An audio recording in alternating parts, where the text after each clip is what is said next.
Olá, queridos amigos e amigas. Hoje vamos conversar um pouco a respeito de uma passagem do Evangelho da festa de Pentecoste. A nossa querida Amélia Rodrigues, no livro Premissas do Reino, faz uma abordagem poética desse dia em que a espiritualidade, comandada pelo Mestre Jesus, traz a todos nós a indicação da necessidade de seguir pregando, de seguir mostrando todo o aprendizado que ele nos trouxe. No texto, Ide e conquistai a terra, ela vai nos trazer uma mensagem para a nossa reflexão. A festa de Pentecostes aparece em Levítico, capítulo 23, versículo 16. Depois para vós contareis desde o dia seguinte ao sábado, desde o dia em que trouxerdes o molho da oferta movida, 7 semanas inteiras serão, até o dia seguinte ao 7º sábado. Contareis 50 dias, então oferecereis nova oferta de alimento ao seu Senhor. A palavra deriva do grego Pentecoste, que significa 50º, uma referência ao 50º dia depois da Páscoa. Nessa oportunidade, Pedro recorda a profecia de Joel acerca do derramamento do Espírito Santo sobre toda a carne. E a nossa querida Amélia Rodrigues nos transmite essa passagem da seguinte forma. A saudade pairava como ar misterioso em toda parte. Na Galileia, tudo era evocações. O cenário do mar cantante e generoso, imenso e piscoso, que Jesus tanto amara.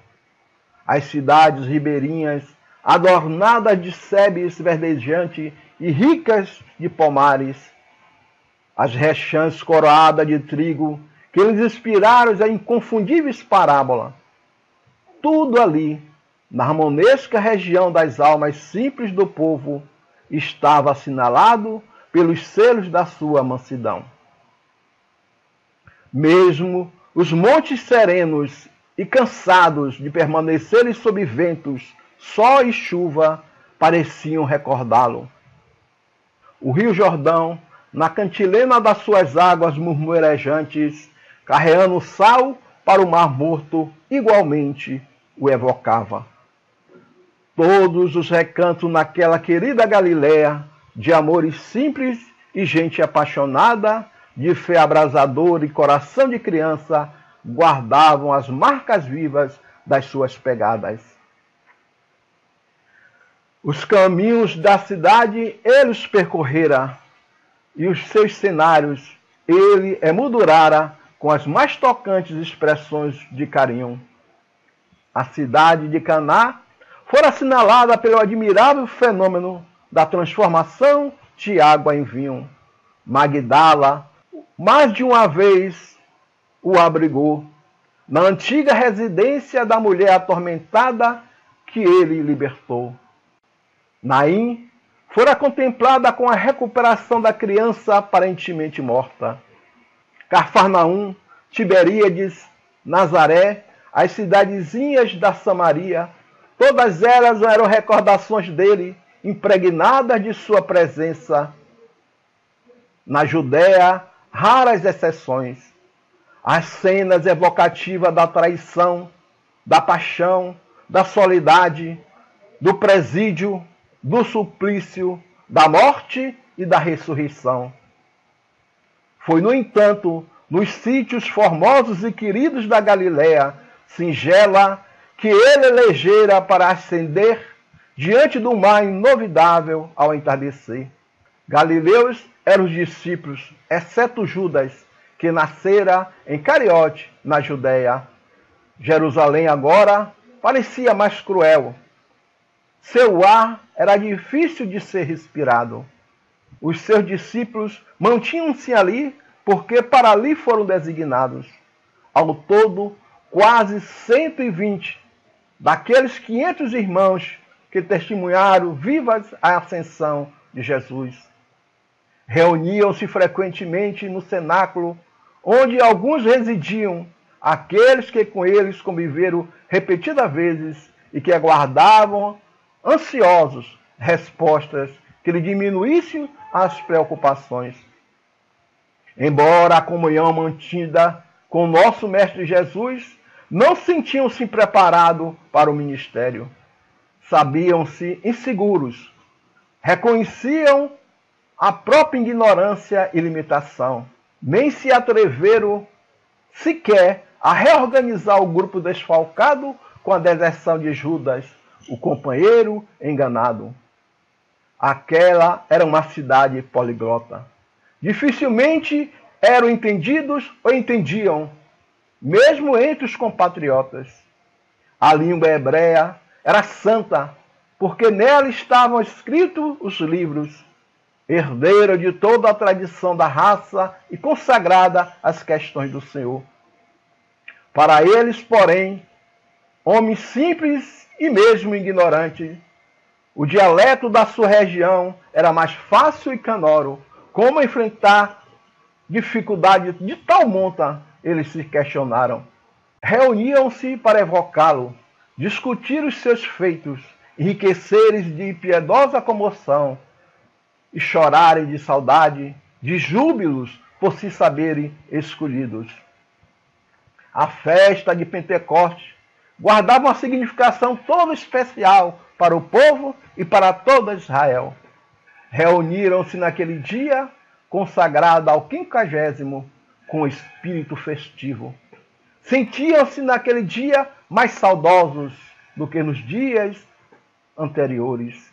Experimentava a impressão de que algo estava por acontecer.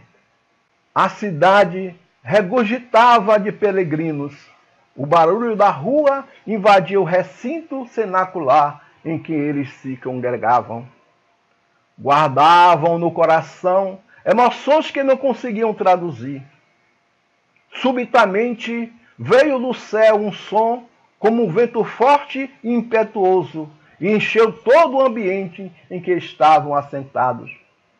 Foram vistas por eles línguas de fogo, as quais pousaram sobre a cabeça de cada um deles. E todos, cheios de Espírito Santo, começaram a falar em outras línguas. Parecia-lhes terem caído a escama dos olhos e soerguido sombras que os envolviam mentalmente. Discernimento vigoroso dominou a todos, lucidez, segurança irromperam em suas palavras, que fluíam dos lábios, qual se esta singular deles se apossasse. Saíram à porta, dominados por um impulso indomável que os guiava, falando sem mesmo saber o que, nem porquê daquelas expressões que para eles eram estranhas. Mentalmente, experimentava a impressão de um suave velejar por além dos rios insondáveis, onde anteriormente jamais deslizaram. As veias das têmporas alteadas mal detinham o comportamento circulatório. Os olhos brilhantes e parados, palidez mortal, suor abundante e verbo vertido em catapultas sob estranho e vigoroso comando. Atraídos pelo inusitado acontecimento, os transeuntes se acercaram e, curiosos, puseram-se a comentar. Ali estavam visitantes de províncias e países remotos, partos, medos, elamitas e os que habitavam na Mesopotâmia, Judéia, Capadócia, Panfilha, Egito e parte da Líbia, forasteiros romanos, tanto judeus como os prosélitos, cretenses e árabes. E todos os escutavam em suas próprias línguas o falar das grandezas de Deus. Maravilhavam-se e estavam surpresos, dizendo um para os outros: o que isso quer dizer? Como eles conseguiram dominar os nossos idiomas tão diversos e tão complexos? Mas logo começaram as brincadeiras e as piadas, e alguém diz: estão cheios de mosto. Gargalhadas e gritos de zombaria acompanham os mais exaltados, que gritam: acabemos com Arranzel. Os discípulos, porém, incorporados pelos espíritos superiores, embaixadores de Jesus, pregam transfigurado, dão começo à era nova do espírito imortal, já inaugurada pelo Mestre Jesus. As vozes do céu haviam descido e a mediunidade ensejava a comunhão perfeita com a imortalidade. O Consolador se derramara como primícia, tendo em vista o futuro longínquo, em que um dia traria de volta ao mundo e ao homem conturbado a mensagem de vida, verdadeiro renascimento do cristianismo puro, do cristianismo profético e regenerador. A xenoglossia, irrompendo nos continuadores do Mestre crucificado, causava admiração. Falando em línguas, os discípulos prosseguiam imunes à ironia. Foi quando Simão Pedro, vivamente mediunizado, com semblante irradiando suave claridade, adiantou-se e, tomando a palavra, registrou eloquente. Não parecia o pescador antigo, hábil manipulador das redes. Sua palavra, seu coração, agora eram redes e barcos sublimes em mar de esperança. Estava em nova pesca, a de criaturas para o reino de Deus. Ereto, confiante, de voz firme, falou: varões judeus e todos os que habitais em Jerusalém, a palavra ardente vibrava com força e beleza. Mentalmente ele recordava a transfiguração do Mestre Jesus no Monte Tabor. Aquela cena inesquecível repassava-lhe pela mente com incoercível celeridade. Os olhos umedeceram-se ante a visão psíquica do Senhor, ladeado por Moisés e Elias em vestes resplandecentes. Lágrimas deslizaram mornas pela face sucata das lutas. Com um verbo inconfundível, Simão prosseguiu: estes homens não estão embriagados, como vós pensais, sendo a terceira hora do dia. Isto foi o que foi dito pelo profeta Joel. Nos últimos dias acontecerá, diz Deus, que do meu espírito derramarei sobre toda a carne. Vossos filhos e vossas filhas profetizarão. Vossos mancebos terão visões, e os vossos velhos sonharão. E também do meu espírito derramarei sobre os meus servos e as minhas servas naqueles dias, e eles profetizarão. Simão fez uma pausa. O silêncio era total. Respeito natural fizera-se, e o ar transparente deixava descoberto o azul cintilante do firmamento. Os galileus recordavam os cenários onde Jesus pregara.